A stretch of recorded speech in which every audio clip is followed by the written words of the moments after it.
Phone काटने के बाद कमरे में सन्नाटा छा गया। लिंशु ने अपना सीना पकड़ लिया, उसकी धड़कनें तेज हो रही थीं, जैसे किसी बड़ी आपदा से बचकर आया हो। उसने खुद से कहा, इस जिंदगी में वह किन यूची से कभी नहीं मिलेगा। वह खिड़की के पास गया और ठंडी कांच पर हाथ रख दिया।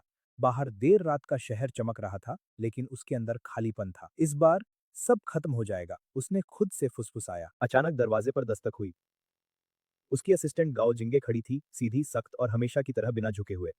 सभी डायरेक्टर्स आपका इंतजार कर रहे हैं, लिन शू ने सिर दबाते हुए कहा। मीटिंग पोस्टपोन कर दो। लेकिन गाओ जिंगे पीछे नहीं हटी। उसकी आंखों में वही जिद थी जो हमेशा उसे झुकने पर मजबूर कर देती थी। आखिरकार लिन शू ने हार मान ली। वह मीटिंग रूम में वापस गया, जहां सब लोग उसका इंतजार कर रहे थे, लेकिन इस बार उसका मन बिल्कुल खाली था। डायरेक्टर प्रोजेक्ट की बात कर रहे थे, लेकिन लिन शू का ध्यान कहीं और था। अचानक उसने कहा, अगर नहीं संभाल सकते तो कॉन्ट्रैक्ट खत्म कर दो। लिन किक्सिन मुस्कुराया और हमेशा की तरह उसे नीचा दिखाने की कोशिश की, लेकिन इस बार लिन शू को फर्क ही नहीं पड़ा। लिन शू ने अचानक खड़े होकर कहा, आज से मैं सब छोड़ रहा हूँ। पूरे कमरे में सन्नाटा छा गया। किसी को यकीन नहीं हुआ। बिना पीछे देखे वो कमरे से बाहर चला गया। पहली बार उसने सब कुछ छोड़ दिया था, पावर, कंपनी, सब कुछ। रात के ठंडे मौसम में वह बिल्डिंग की छत पर खड़ा था। हवा तेज चल रही थी और उसके सामने बड़े स्क्रीन पर किन यूची का चेहरा चमक रहा था। वह उसे दूर से देखता रहा, जैसे हर छोटी चीज याद हो, उसकी मुस्कान, उसकी आंखें, सब कुछ।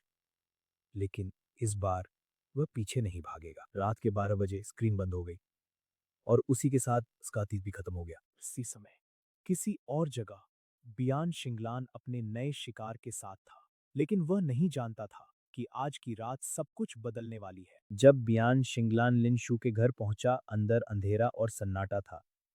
फर्श पर बिखरी शराब की बोतलें, जैसे किसी तूफान का असर। बेडरूम में लिंशु पड़ा था, आंखें खुली, लेकिन बिना किसी भाव के, जैसे एक जिंदा लाश। अचानक उसका शरीर कांपने लगा। वह बाथरूम की ओर भागा और उल्टी करने लगा। दर्द, जैसे पिछले जन्म का जहर अभी भी उसके अंदर हो। जब उसे पता चला कि ताओ शियाओतियन बाहर कार में है, उसका दिल डूब गया।